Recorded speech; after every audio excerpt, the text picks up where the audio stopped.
Snack has played a huge part in my training camp. The protein, the ZMA, everything, the pre-workout, it's played such a major part in my training camp, keeping me healthy, keeping me recovered, keeping me feeling good, strong, and ready for my next workout.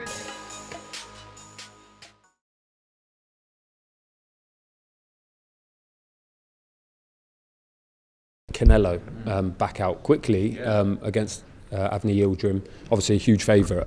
What's the situation and the scope of the deal with Canelo? Obviously now he's been granted a promotional licence. What does that mean for the deal? I'm guessing not a lot in terms of your deal. You know, we're co-promoters in the fight, so he'll need that licence moving forward. Our deal with him is a 2-fight deal at the moment, which is Avni Yildirim, and subject to him winning and finalising some finer stuff, Billy Joe Saunders on May the 8th. And then he wants to go and fight Caleb Plant. Now, at that moment, he would have the opportunity to do that with me, or me on board, or give me, you know, the elbow, which I don't see happening. We have a great relationship. We worked fantastically together in the Callum Smith fight. We've actually got another big announcement coming with Canelo Alvarez next week for some more business together. I love representing him. I mean, as a fan, as you know, someone who is he's just the most incredible fighter.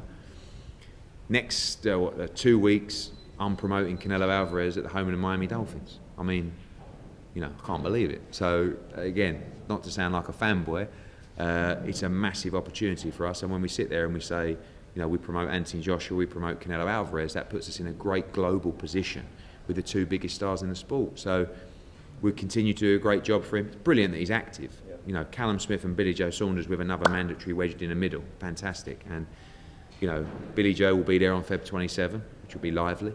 You know, if we announce it after the fight, and you know, he's with Billy Joe. You know, I always get questions about, you know, he said this, and what do you think about him saying that? I say, you know what, I can't educate Billy Joe Saunders, but what I can do is see how good he is. And if he keeps telling the world that he's the best in the world and he can beat all these people, let's see it. So come off social media, let's get in the gym and fight the pound for pound #1 and go and prove yourself. And Golovkin, Jaime Munguia, is that next? That's a fight, I think it's a great fight for DAZN. I mean, it's an all-action fight. You know, Murata's name keeps going around for Canelo and for Gennady Golovkin. Now, of course, you've got Andrade against Liam Williams. That was an option as a unification for Golovkin, so that's out of the picture as well. But yeah, I think with Canelo fighting Billy Joe Saunders, I think Munguia against Golovkin is a great fight. Last one, Devin Haney. What's the plan for him? Is it going to be Javier Fortuna, or is it going to be Jorge Linares? We want it to be Ryan Garcia. You know, that was the whole point of the Luke Campbell fight, was to be the mandatory for Devin Haney. Javier Fortuna is the other mandatory as well. I think there's some rumours that Ryan Garcia might fight Javier Fortuna actually, and if he does that, then I like the Linares fight. You know, I think Devin Haney needs that name on his resume. I mean, he fought Gamboa, good performance, but let's see him against a real live dog like Linares, who comes with fast hands and, you know, is a great fighter himself. So, you know, we'll see what happens. I mean, there's a lot of unhappy people in boxing right now. You know, Teofimo Lopez making some noises, and he's got a purse bid coming up with Kambosos, and, you know, Haney wants to fight all of them. You know, Haney was the one that chased Lomachenko and got in his mandatory, and then they made him franchise. So I'd love Haney against Teofimo. I'd love Haney against Ryan Garcia. We keep talking about these 4 kings.